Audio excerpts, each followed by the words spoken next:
Okay. And we'll wait a couple of more minutes. People are still joining in.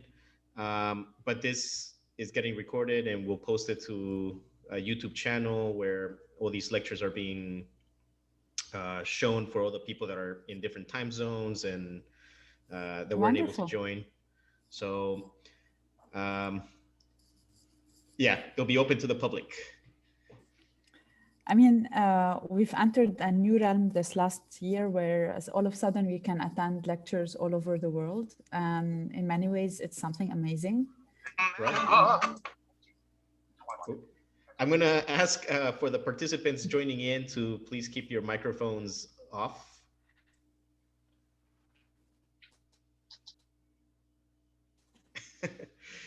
Yeah, I think it's a new era that has brought in a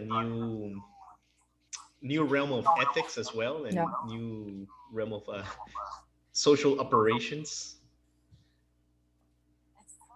It's true. I mean, but at the same time, it allowed a level of accessibility that was not possible Right, before, right.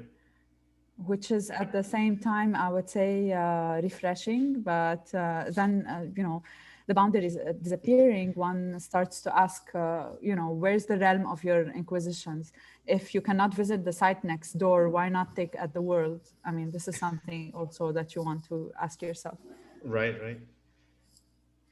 I might start with introducing you again while people keep on joining in, and I'm assuming people will just keep on joining throughout the Mm-hmm. lecture. But again, I'm asking everybody to keep their microphones off so that there's no interruption during the presentation. But we might just get started with the introduction today. So today we have the pleasure of having Sandra Frem, who's a founding partner of Platau. I hope I'm pronouncing it correctly, which stands for Platform for Architecture and Correct. Urbanism, based in Beirut and established in 2013. The work of the office focuses on the intersection of architecture, environment, and activism.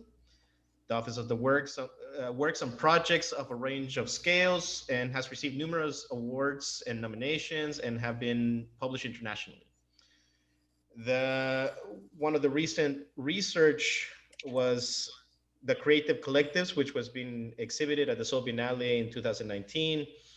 And at that time, we had the pleasure of them coming to Seoul, so that was great that you guys were able to be It was a here pleasure. directly.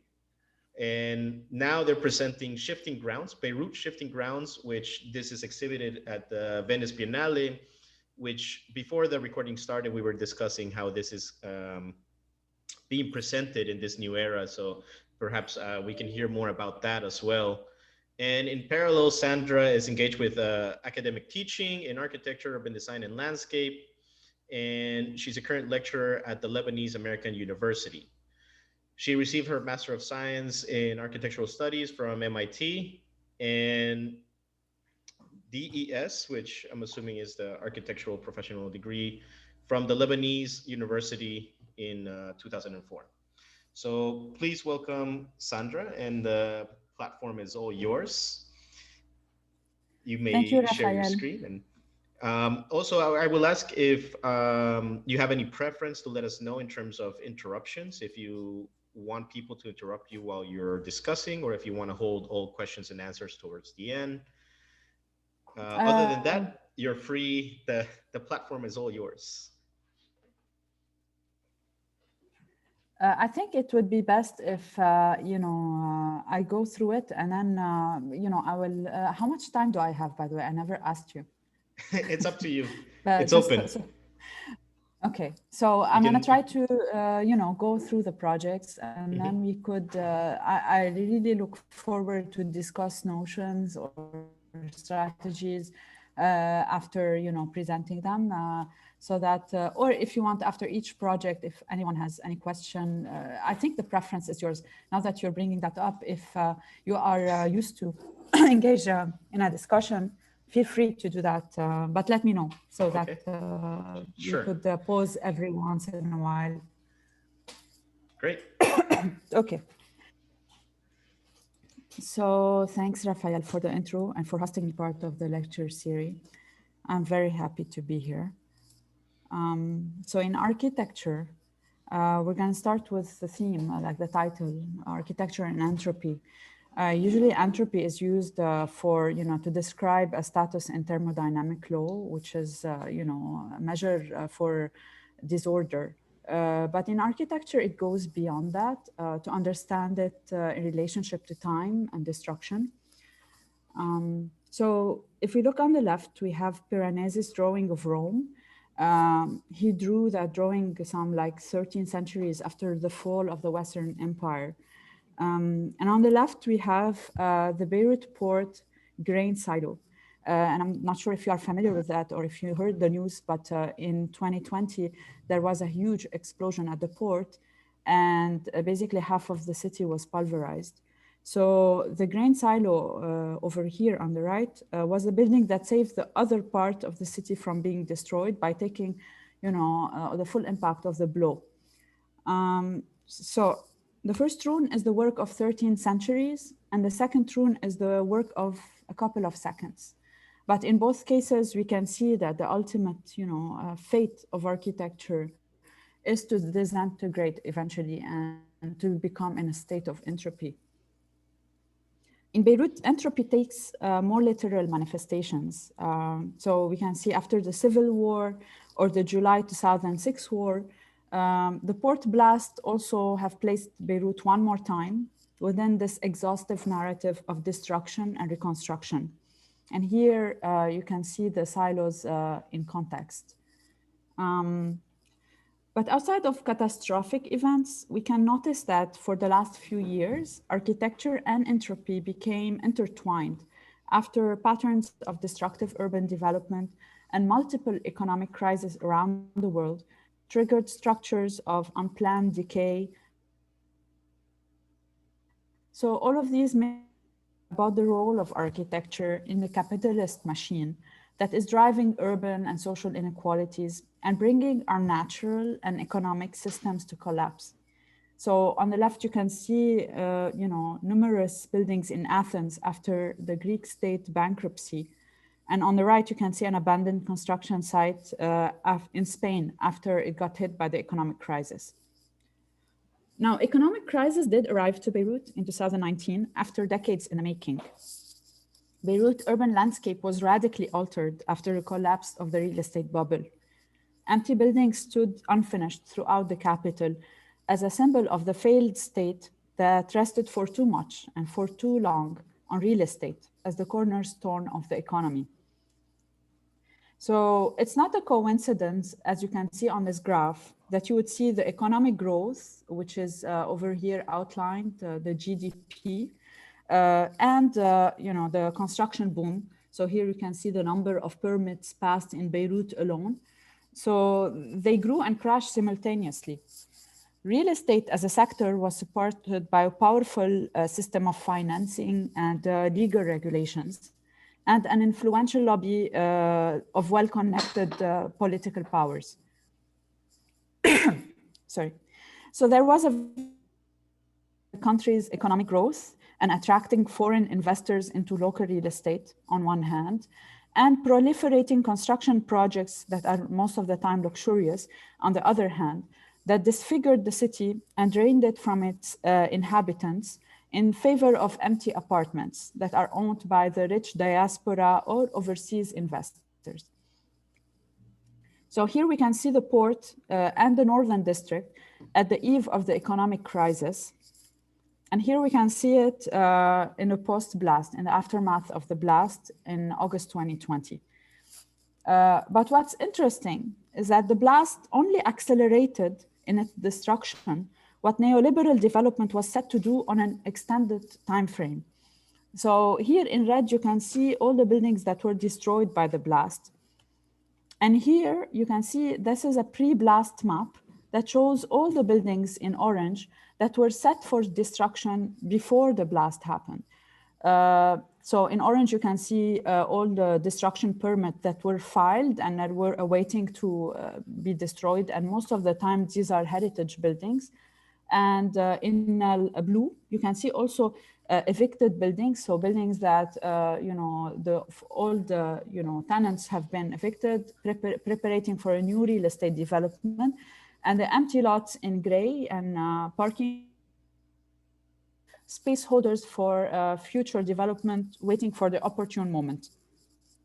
So by 2018, the vacancy in the and all the vacant parcels in the city you can see, they make up to 1% of the total amount of the Beirut surface. So it was in this context that we approached our first project, which is tenancy as a condition was the development in terms of anti-buildings, anti-sites, but also decimated communities. So in our first project, Temporary Collective, by coincidence, we looked at the northern sector, which would be destroyed a year later by the meanwhile city, a city in waiting, set between a past era and the future that was yet to happen. With its high rates of vacancy, we proposed to use all these vacancies in the district to host temporary scenarios that would have creative, community-oriented, and collective uses, and would allow people to remain in the city, to live, to work, to engage in communal activities. So in this context, we deployed temporary architecture as a space holder between two time frames. So instead of replicating large-scale investments that target fictional customers, a new urban approach that we adopted would be to give priority to temporary reuse by drawing public engagement. And here we can see already precedents happening that used to happen in Beirut. And we specified the time frames of this temporary collective. So the flea market, Suq al-Ahad, takes a space over 2 days and transform it into a space full of activities and shoppers and like low affordable, I would say, market. On the right, you would see the Beirut Design Week, which happens over 7 days in an abandoned factory every year, bringing an international and local creative scene to the place. In the bottom row, you would see on the left mansion, which is an old house that was to be destroyed, but it was saved by a collective, provided for free in return for maintaining for 6 years. Right, you would see the Beirut International Platform for Dance, Siten Beirut, which is now destroyed, by the way. It was a temporary building that was hosting every year the Beirut International Dance Festival. So all of these experiments kind of anchored whatever we were proposing as the right type of experiment to happen in Beirut in 2019. So here we looked at vacancy at different scales. We started by the building scale, looking at how floors could be reoccupied, rooftops, party walls. Then we looked at the lot space, the residual inner lot space, and how could it be activated from leftover to the through entire lots, but that are happening in the inner city. That would be such site receive. And finally, we also looked. There was many schools in this area, and they stay empty for the entire summer, and then there could be a lot of opportunities that such schools or institutions could host. Public exposure by the main arteries of the city, so they have a bigger reach. And what would be potential programs? Land owned by the municipality of Beirut, and what would this be also fitted for which types of program?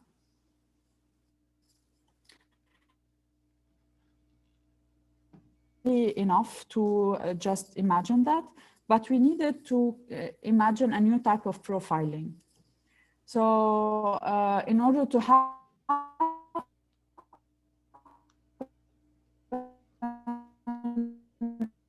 the creation of multiple committees that would allow the different constituents to organize and then to be able to have a collaborative process. So the process starts by the creation of the intermediate agency, and then it will be the mediator between all these different entities. It will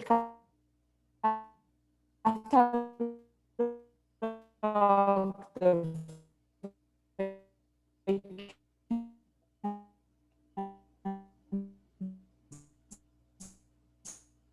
is that are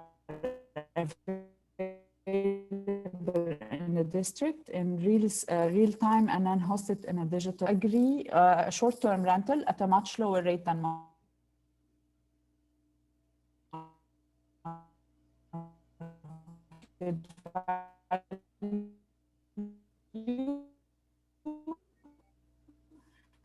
in order to explore possibilities of reuse and raise the value of the property.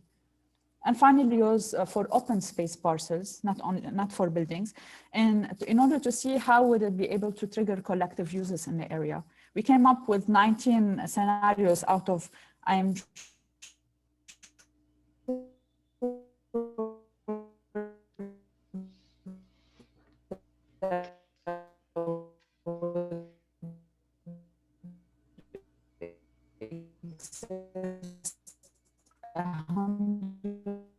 more possibilities.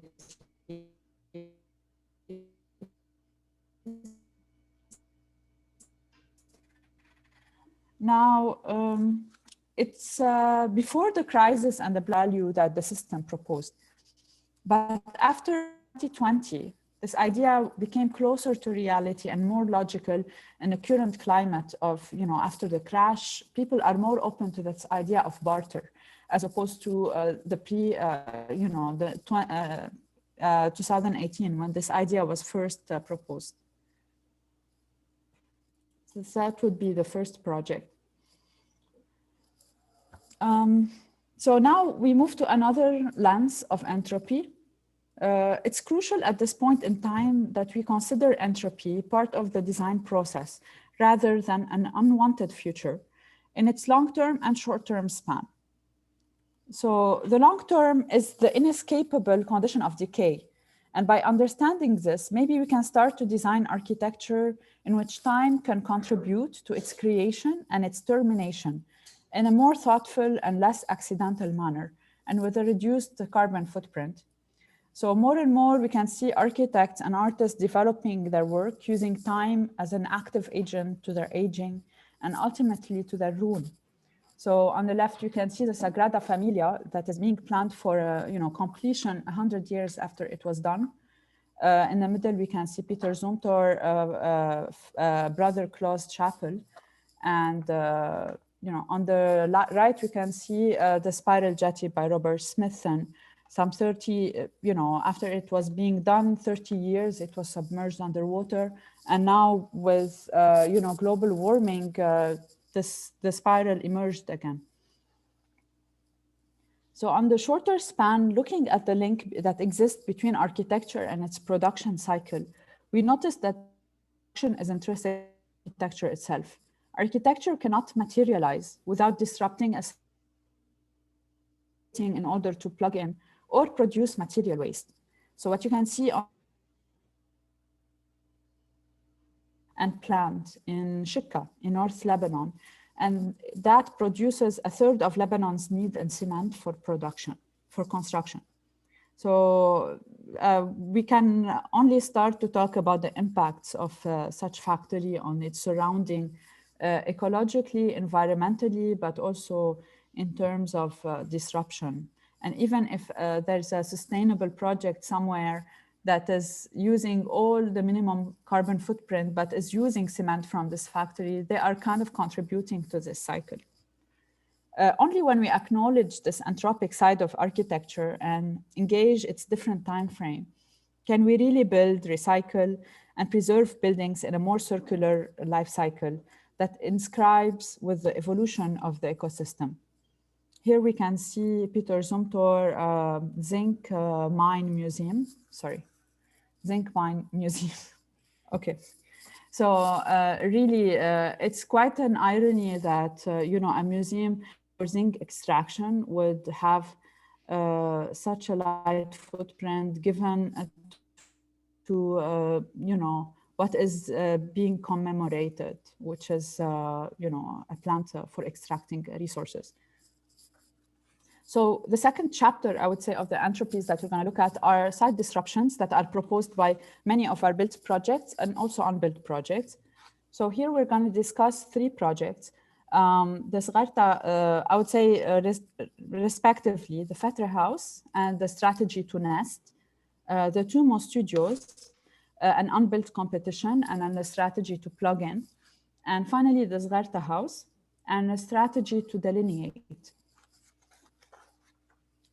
So Garter House is a 300 square meter house that was built for a client in a site that is full of with oak and rocks. So the landscape called for new modes of inhabitation between the topography and the architecture.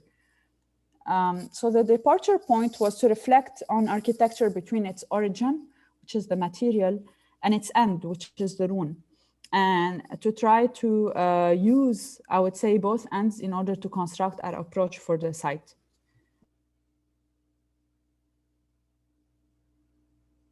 Trying to reduce the waste of the material, reusing all the rocks that came out for cladding, and all the rubbles that came out for leveling our terraces.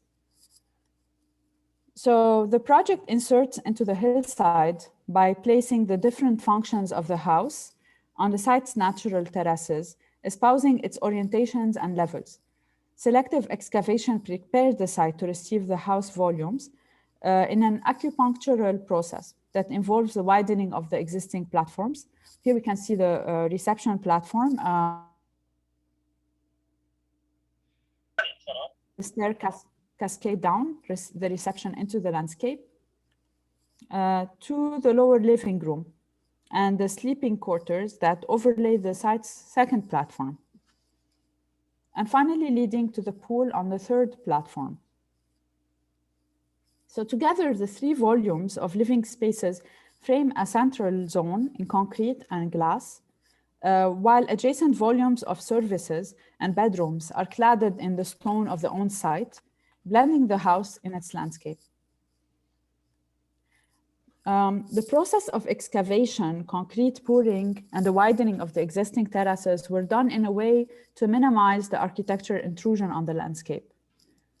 So here we can see the site in its three conditions, its original status, and then in the middle, after the selective excavation was done, and finally after it's received the house different volumes.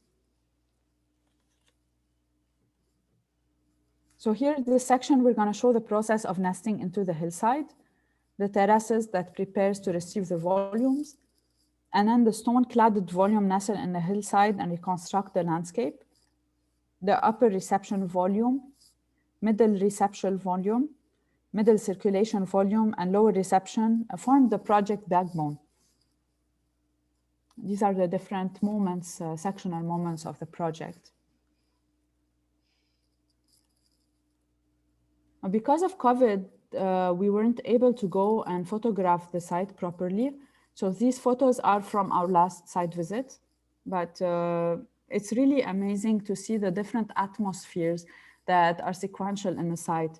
Whether you visit it at dusk or you visit it in spring, there's always new lights, new energies. And when we look at it in context, we can see that there is a new type of relationship that is happening.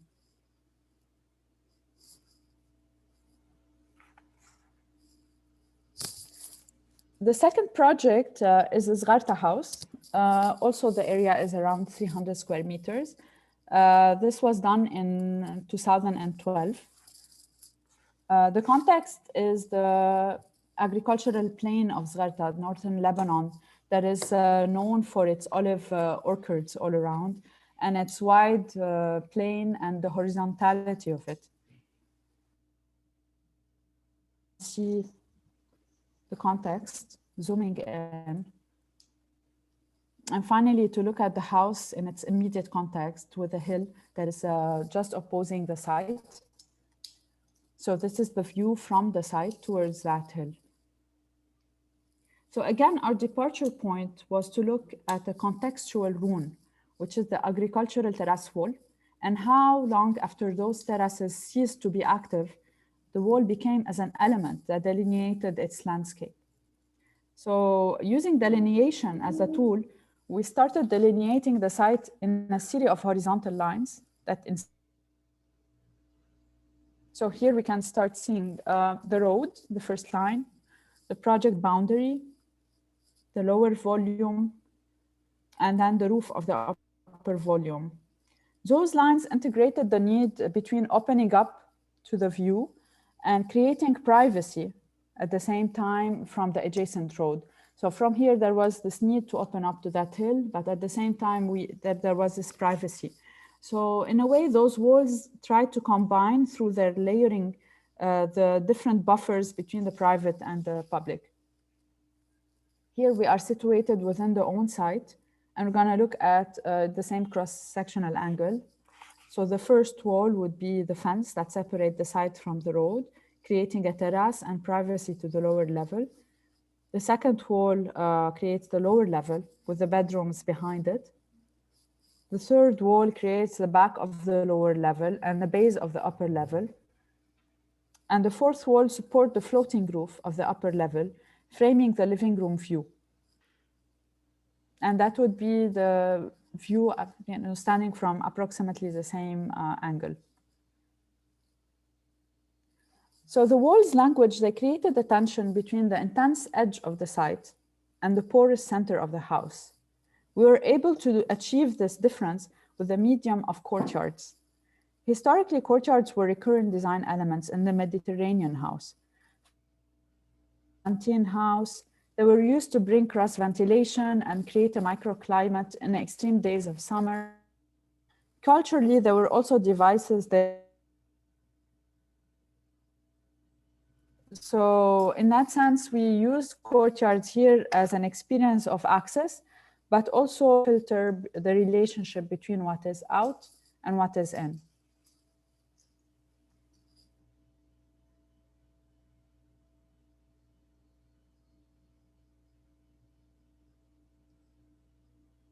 To the main living space, and the extrusion of those two horizontal levels create a third space, the in-between courtyard. A U-shaped stone wall wraps diagonally around the two floors, creating the intense outer edge and the porous center. And now we look at the different types of courtyards that were able to bring this porousness to the living. So here we see the outdoor courtyard that allow the landscape to slide throughout the house. And here we can see a series of patios, inner gardens that inundate bedrooms and bathrooms with light. And on the upper level, the patio is also an open air entrance porch. So this is the house seen from the western side. Here is the living room looking at the porousness of the garden.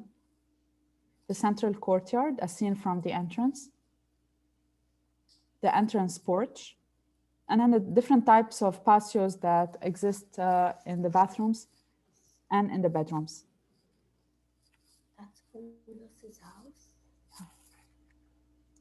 So here we can see also the terrace, different moments of the house. And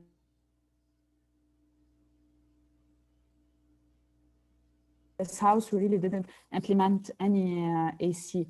So we used really the site's orientation and the natural ventilation to achieve a passive, strategy for cooling and lighting.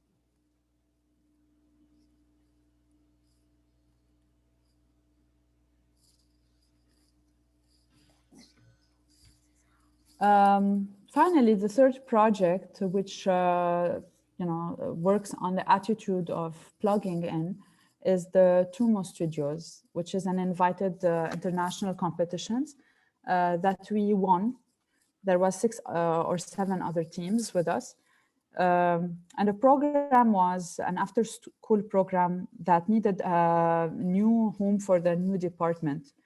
Now, TUMO is already an operating center that works in animation, game development, filmmaking, all these different realms for students. But then they needed, a new headquarter, studios and ateliers that combine the local know-how with digital fabrication, contemporary methods, and design trends. So the site that we were given was set at the foot of the Kuryevan Bridge and near a Soviet-era opera house. It was quite a dramatic site. This is the view from the site. The entire site is actually belongs to TUMO, and in the distance you can see the TUMO Center right now. And right at the foot of the bridge, this is where they wanted to set their new ateliers. The site was connected to a lower vehicular road and to an upper network of pedestrian passages that links the park to the upper level of the center. So in a sense, the site has a strong denivellation of like 25 meters. So looking at it, we studied the way that the topography kind of goes into this set. Specific platforms around the site, really provoking a dramatic leveling, but that minimize, I would say, the excavation as much as possible, following the descending crescent, that we studied before. And those platforms, they were about to be linked by a ramp that links all the levels of the center together and make it accessible for the impaired people. The platforms receive the 4 main workshops, and then plugging in through the workshops on the sides or the roofs are the studios.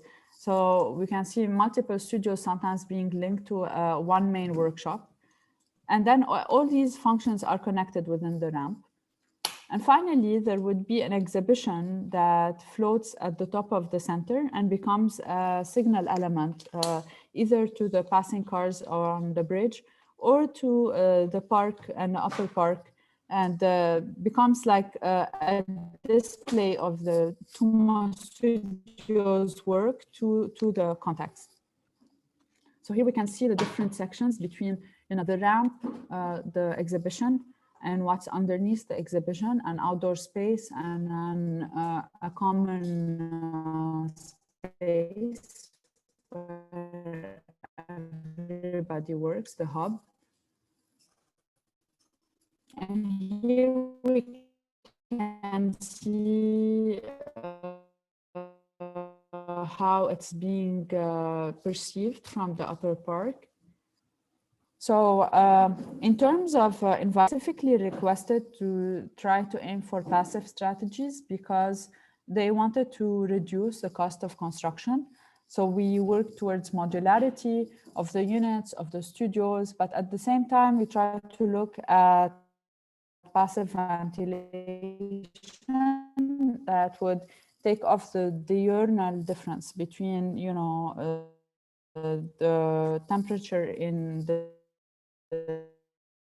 night and the day, either in winter or in summer.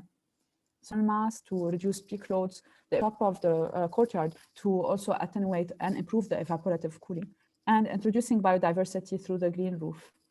And also we addressed the daylighting in the site as it was shaded for a large part of it by the bridge. So we deployed skylights on top of the volumes in order to ensure that there will be reduced loads of lighting. The modularity was achieved by having a 6x6 grid that would allow the center to expand or to retract depending on the future needs of the department. So here we can see, all these that the studios are being done and how they overlook the main workshops. The rooftop. And also at the clients, they wanted to have that they would reduce finishes. Look at different means of integrating IT, lighting, and all of these in a integrated language. So these are moments of the workshops, the different workshops. Here is the space that is under the exhibition and over the communal hub. And there would be a crane to kind of transport the different artworks, or even sometimes new volumes, modular volumes that would plug in or plug out of the center. Now, in the aftermath, as we were trying to file for a permit, the municipality informed the center that even though the site was, was their property, it was not allowed to build that close. So they entirely relocated the building to actually the other end of the park. And they wanted us to try to aim for the same design, but with new topographic differences this time. And at the same time, trying to hold it below eye level, as it would be in front of an MVRDV extension.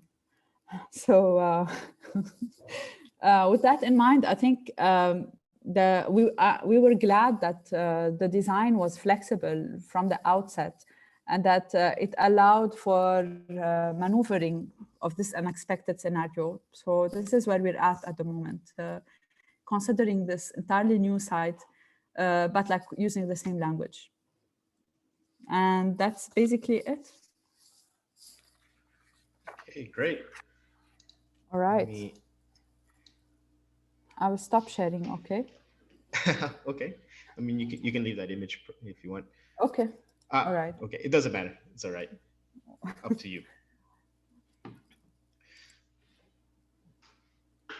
So what are your thoughts after, Yeah, no, that's great. And I think bringing the topic of entropy is quite interesting as, you can interpret it in its very definition as it's used in physics, and then you're trying to interpret it in other means that relate to architecture, which I like the idea of time as the component of entropy in this condition, and you can see it in the use of materiality. But I think almost everything, even in this last project that you're talking about, that all of a sudden you get change sight, right? So there's a moment of chaos, an unexpected change in the process of building the architecture that now you have to disorder. Yeah, and it's like out of your control. And I think that's part of every design process that you cannot grasp. So do you think that then do you build some system of flexibility into your design? Yeah, I mean, trying to foresee. Well, you cannot foresee the chaos, but the thing is, this is what Cecil Bollman, wrote about in his book Informal. That the more you try to create order and to kind of create a rhythm, there is always this sort of unexpected turn of things. The natural state of creeping in and disrupt kind of this seemingly order that we as architects, in many conditions, we try to aim for. So in many ways, I think we have to design for the flexibility and for unpredictability. So, and I think also this is something that allows users to take their hold on the building. I mean, if it was designed with a fixed status in mind, when life comes into the building, someone coming, they want to put, this is where, the building has to be able to accommodate these spontaneous ways of inhabitation. So in a sense, I think it's important that we as architects understand that disorder is part of architecture, and that it's important that we design in such a manner. But then it's very interesting then that when you see your finished product, like if you go to the images of the home, and it's these very beautiful shots, you know, looking out the living room with into the landscape, and it's almost like a still life or like a landscape drawing, a landscape painting, that it's very serene You in that know, sense. okay, That I want it to do a disclaimer here that that, I want to do a disclaimer that these photos are taken for a magazine where you are supposed to see those sort of polished images, but I would like to invite you to the house now. And it happens to be, it's, you know, it's for my partner, it's Bulos. So, you know, the toys are all over the place. The cats are coming in and out. You look at that courtyard and you see sheep grazing in the front. So in a sense, this is where you see it in a different manner. And kind of this is what architects don't like to put. Like in right, the right. magazines, you wouldn't see the toys and the chaos going all over the living room. You wouldn't shoot those images. You would bring, you know, stage the living room. Okay, let's take out that vase, these sort of things, and try to, yeah. So in a way, those images, yes, they contradict what we, like what I Yeah, just no, so said. that's what I was gonna say, that there's the whole claim of entropy, and it seems that it's more in the process than in the product. Because once you have the product, you photograph it, and in what we see, because we're, well, especially right now in Corona, we don't have the chance to go and visit, right? So all we can see Yeah. is the still shots, which are these very beautiful shots into the landscape, and perhaps entropy is at its lowest. But yeah, once you No, talk about the there use of is it and the human disorder. occupancy and all of these things that come about, right? The reality of it. Um, so what are we designing for? Are we designing for that photo shoot? Are we designing for the client, or I think what we do, we design, I think, and we design for it's much later status, like some kind of 50 years down the line, or even 100 years down the line, that the elements or the erosion of materials would take their, you know, toll on the house, that it would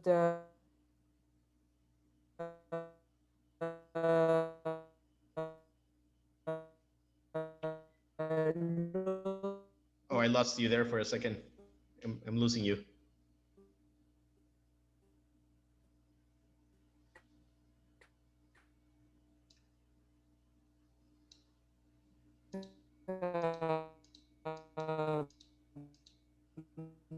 I would say it will start off and in the context of that project. So in Zgarta, it was the wall, you know, as an artifact. And looking at this image and trying to see that, okay, after long, the usage of that architecture is gone. The wall, you know, is disintegrated in some places, but like it created a new type of entropy with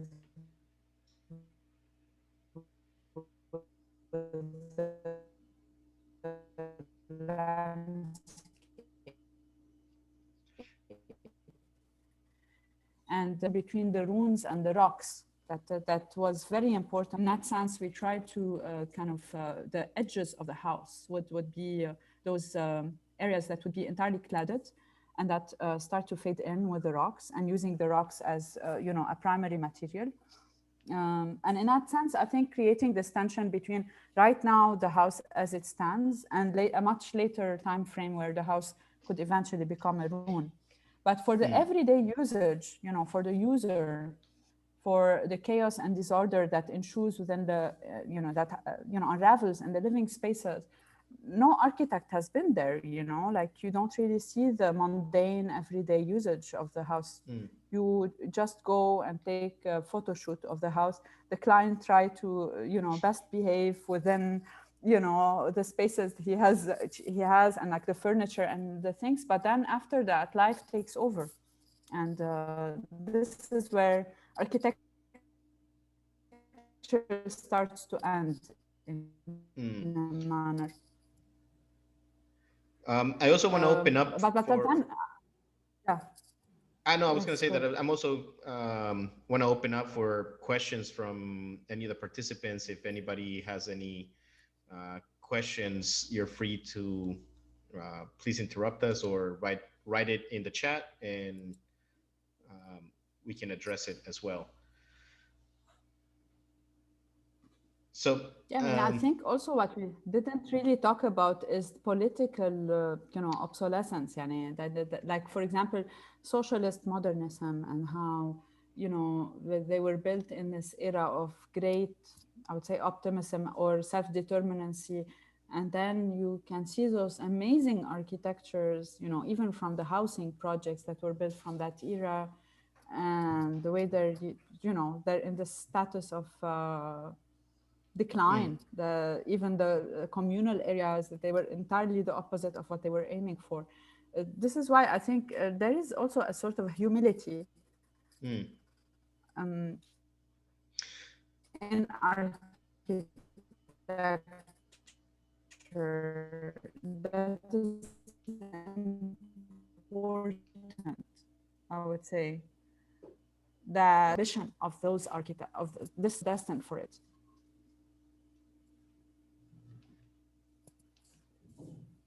I lost you there for a second. Yeah, I'm saying that, for example, in this example in particular, you can see that the ambition of the architecture, or maybe the client's brief for that matter, was the problem, because they wouldn't, I think the humility in architecture is very important. The idea of recognizing that any type of monument, this is why at the beginning of the lecture we looked at the Roman Empire. That was the longest empire that was ever existed, and then the demise of the monuments that were there. I mean, that we have Right. monuments from the Roman period that still works, like the Trajan monument in Rome. It still works, it still holds, but like others are probably gonna be ruins. So in a sense, it's important that kind of when we build, to build with a humility, kind of with a new type of humility, a new attitude towards building, that kind of anticipate that probably the future that we're thinking of might not be the same, and to not, I wouldn't say predict, but allow to let the building evolve with its time and allow time to contribute to it. That was very important. Okay. Um, as a strategy, do you see that? I mean, because when I look at some of your projects, not the ones that you shown today, not to say that it's not present in the ones shown today, but for example, I really like your church project, um, and the proposal for the Guggenheim Museum, for example. There's a lot of Mhm. modularity that comes from the design process, and I don't know if this is part of your thought of in this relation to entropy, that if you have a system that can be easily understood and repeated in the process of making space, then that allows for that flexibility or change of use, because it's just an autonomous system for making space. It's not necessarily programmatic, although you use it for a specific program, or you propose it for a specific program, but you're pretty much just making these beautiful spaces, and it's space for space, as understood as space. So you could adapt it with time. It could change program. You can expand it, contract it, with all of these systems. So I don't know if you have an image, for example, of the church, that it's the bars that you're carving out. Very easily you could keep on expanding on the system, and the same with the Guggenheim. I would say perhaps the same with the last project that you showed, that it's, I mean, in essence, it's these boxes, but um, you have a systemic way of making this space that allows for that growth or adaptability or reduction or expansion. is that something that yeah, goes beyond, is it part of your design approach? Again, not to say that it's modular, but it's systematic.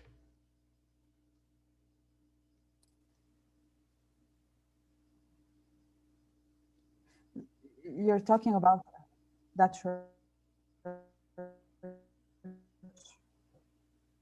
Sorry, what?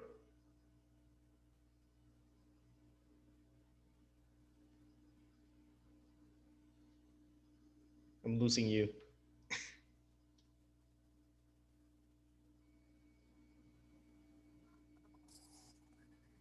I mean, I think let me try to have the church once again over here. There's something inherent to our architecture. Raphael, can you hear me now? Yeah, now, yeah. I mean, Okay. it's in a lot of your projects. I think Yes. the systemic way of making space, of somewhat adapting a module and manipulating that singular module into multiple, spatial conditions. Yes. To multiple, I think the architecture that we try to employ whenever we're addressing a certain program, but also its derivatives.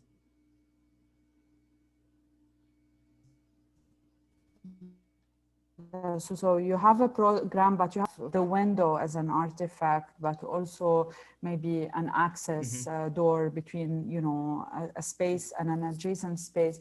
And for that, we wanted to have an architecture that allows for that exchange without necessarily, while providing a kind of total language of flexibility in that matter. So that what we showed, for example, this strategy that we used in Sherbil, we used it the same, I would say, in Guggenheim. The idea of what if, the module itself was to allow at its base a flexibility and a continuity between the inside and the outside, and maybe potential reprogrammings, if they didn't really want that corner to be there, or they wanted the access to happen elsewhere, that they would be allowed to have that, to reconsider. Only by doing that, by providing this total language, we can kind of allow this flexibility to happen and a continuity between architecture itself and the environment. We really tackle the boundary in architecture, trying to have this sort of osmosis with its immediate context. So in a sense, it's not like a door that you open and then you're outside, but rather there's a medium that kind of prepares this transition, and that it's happening in multiple places. And then it's part of the language itself. So if we look, again at, you're mentioning the Guggenheim Museum. Yeah, I mean, and it's in a multiple, I mean, actually, even if you go to your very earlier ones, like I'm not sure the name, but it like, Grow. The Grow. Yeah. Grow, yeah. Yeah, this is a very early Yeah, I really like competition this one that as we've well. That done. it's again, I would say in terms of language, it's a similar approach, that it's a it's not a module, but it's a field condition of a module. So you can adapt it and manipulate it and mutate it, and as you said, have like families of that module or whatever it is to create space. We don't have a gallery for it for some reason. I'm not sure. I mean, I should have known that we're going to use the website. We're working on a new one now. Yeah. But yeah, I mean, I think this idea of proliferation in housing, so that a housing that can be flexible, we really, we like this idea of housing because I'm not sure if I have another image of that. Let me, I'll take you to another. Is entropy something that's been with you guys ever since the beginning, or is it just a topic that you picked up on and started it's researching? Actually, it's something that has been for a while, only we didn't really call it by its name. We always looked at, the end product of things, like their state, the if you want, the vernacular artifacts that we find in landscapes that allow us to kind of formulate an attitude to building in a specific context. So yes, in a way, we looked at many times either a rune or a behavior, an environmental behavior, or a sort of attitude of reconstructing a specific landscape. So in many ways, I think this was there very early on, but we never really kind of branded it as such. We just did it without necessarily talking about it. But then after, you know, the port blast and kind of looking at those new conditions that are emerging, I felt the need to try to kind of bring that to the discussion. To talk about what are the different dimensions of entropy, not only in architecture, but on an urban scale. In that case, vacancy is a forced condition of entropy that is forcing buildings to decline, the condition of non-occupancy. Even the social entropy, the idea of taking you know, people out of their you know, communities in order to leave those communities or neighborhoods empty. So in a way, I felt the need to address that dimension, but on multiple scales.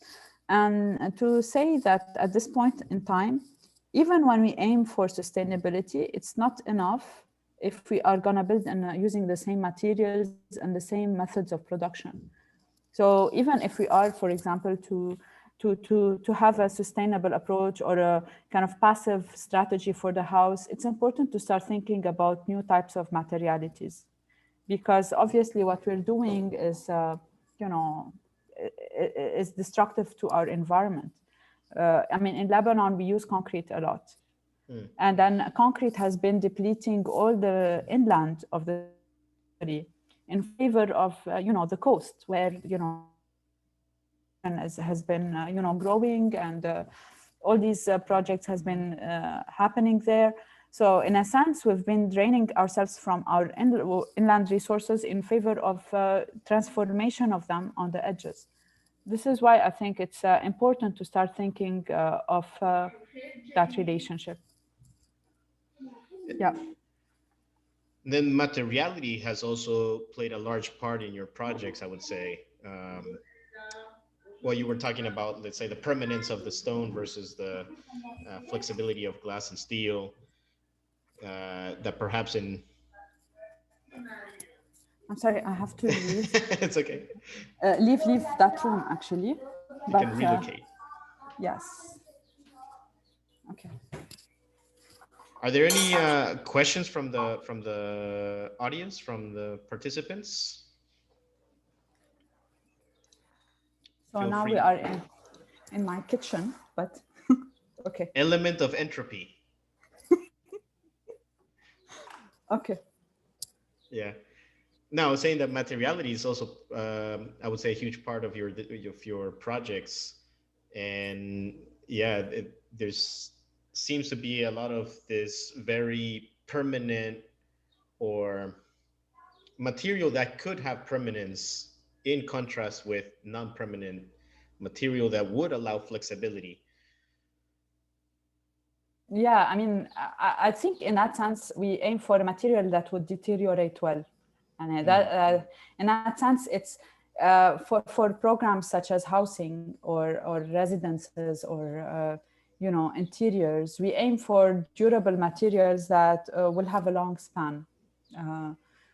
In other, for example, if we are to look at, you know, since you are looking at the website, so in other type of projects, we look at structures that are super flexible and light. Like, for example, I will go again to an early project. I hope it's there.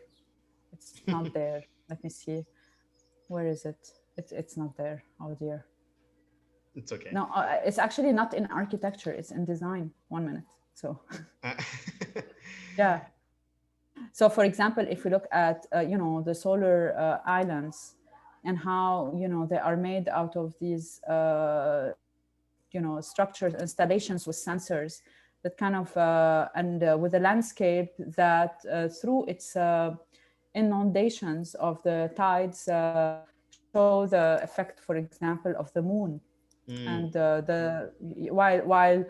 those solar structures, they turn and they follow the path of the sun throughout, and like they reflect it in the evening. So I mean, it depends what type of architecture are we designing. Yeah, and I think we use a lot of this in our installations. So like this lightweight type of structures, sorry, like, and how using maybe flower pots on rods, are we able to kind of recreate an artificial prairie and yeah, so as a statement of, you know, what is domesticated, sorry, type of landscapes, and what in relation to what would be the yearning for, which is the prairie, the meadow. Yeah. And actually, going back to the before recording portion of getting back to the Venice Biennale, if you can talk a little bit about what you guys are showing there, and how is the current state of the world affecting this exhibition? Yeah, I mean, you know, the Venice Biennale is very, very funny because we started. It's similar a little bit to the Seoul Biennale, where we were designing, we were doing this design research, and then it was completely changed, like after the blast. So it wasn't permanent in many ways. But then I just want to tell you an anecdote of our research of the Venice Biennale, how it ended up being. We started very early on by applying to the National Pavilion, you know, and the due for that was in 15 October, 2 days before the revolution, right? Okay. So our theme was Together Life at the Ground Floor, looking really at, you know, typologies of architectures in the city that allow ground floor relationship with the users and allow being appropriated by users as opposed to privatized type of ground floors. And so we really went through, you know, different types of installations, different scales and all of that. And then came the Saura in 17th of October, which is the revolution. It really, so it brought up many urgencies that were silenced for decades. And then we tried to reformulate this by putting, well, we're going to do architecture of the public ground. This way, then we partnered with AUB because we weren't there in the National Pavilion. We didn't really win. I think the National Pavilion now is focusing on olive trees and you know, their trunks and notions of Paul Virilio. So something that is very remote, I would say, from the conditions that the country is crossing. Right. So in that sense, we try to really redirect the conversation to the ground level of Beirut and to discuss all these preoccupations by looking at 4 lenses: the urban lens, the architectural lens, the temporal lens, and the human lens. And then, you know, we try to articulate it around a circle and having that would be the urban lens, looking at different pulses of different grounds. And then the temporal lens would look at the Martyr Square as the main space of the nation and how, you know, it fluctuated and accommodated public expression. And architecture lens looked at different types of ground in the city and narrated the urban change.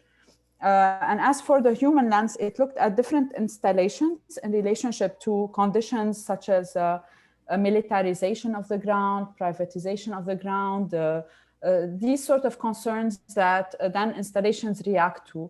And that has been the work of different studios at AUB. So after that, you know, there was the financial depression, the COVID, the Biennale got postponed. And then finally the August blast, you know, it completely changed things as we know it. And Entropy suddenly, at the maximum. Yes. There was no possibility to still talk about architecture of the public ground in its pre-blast, pre-COVID, pre-revolution version. So this is where we presented Beirut Shifting Ground. And then we didn't really focus anymore on the typological per se, or we didn't curate it as such. We looked at types of practices that people use in uncertain times to survive, which is improvisation, looking really at the urban scale, how people improvise differently in different neighborhoods, in their urban context to tend to their means because the state is not catering to them, for example. In the architecture, we looked at production, how people produced architecture throughout different positive episodes of Beirut's history, but also how could we produce again? Because, after the blast, you had this emergence of grassroots. They just came spontaneously and they started building again the destroyed areas. It was simply amazing. So we wanted to put forth that we need a new type of bottom-up type of production in architecture that did not exist and cannot exist anymore versus the top-down approaches that used to be there before. Mm. And the last type of practice is reclamation. And here we really look back at the episode of revolution and how people, through their commoning practices, they reach amazing ways of animating public space. The Beirut downtown was for a long time thrown out of reach of people. And when the people took over during the revolution, they started programming it in so many creative manners. So we tried to show these and to show that regardless of its success or failures, the revolution showed an important example of commoning that city makers should listen to. So I think in that sense, we try to reposit this work in the Beirut Shifting Ground. Okay. If I can show you just a small of, I don't know if. Do you think the fact that you're in Lebanon has played a major role in this in this point of view? Yeah. Because I think you have to be.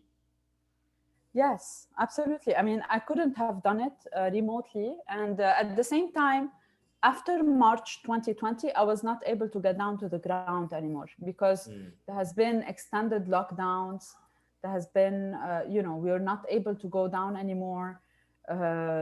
After the blast, we went down, when people came down and they started participating in the reconstruction again. So in a sense, we were selectively, but for the urban lands before the lockdown, we did an extensive, I would say, analysis of indicators, long-term and short-term indicators that would allow us to show and feel the pulse of the ground. How, for example, noise and sound, thermal exposure, landscape patterns, accessibility in the ground floor itself. So we drew all the ground floor in a type of Nolli map that shows where the access, when someone can reach a ground floor or not. And at the same time, what type of urban ground floors does that offer for, in different neighborhoods? So we try to do that. And on the architecture level, we try to look at the different episodes of architecture and how, the different intentions or the mindset allowed to have different grounds. Coming with the last period, which is after the blast, everybody turned back to urban agriculture. When all the markets closed, and at some point, people started to, maybe they should start planting again, and especially because real estate was not the driving force for the land anymore. And here we can see a time lapse of Martyr Square. This is a sneak peek that's going to come in a week. Don't show it for next week. It's coming out next Tuesday, actually, on the Biennale's channel. Okay. So I'm showing it to you just as a glimpse of what we have been doing. Okay.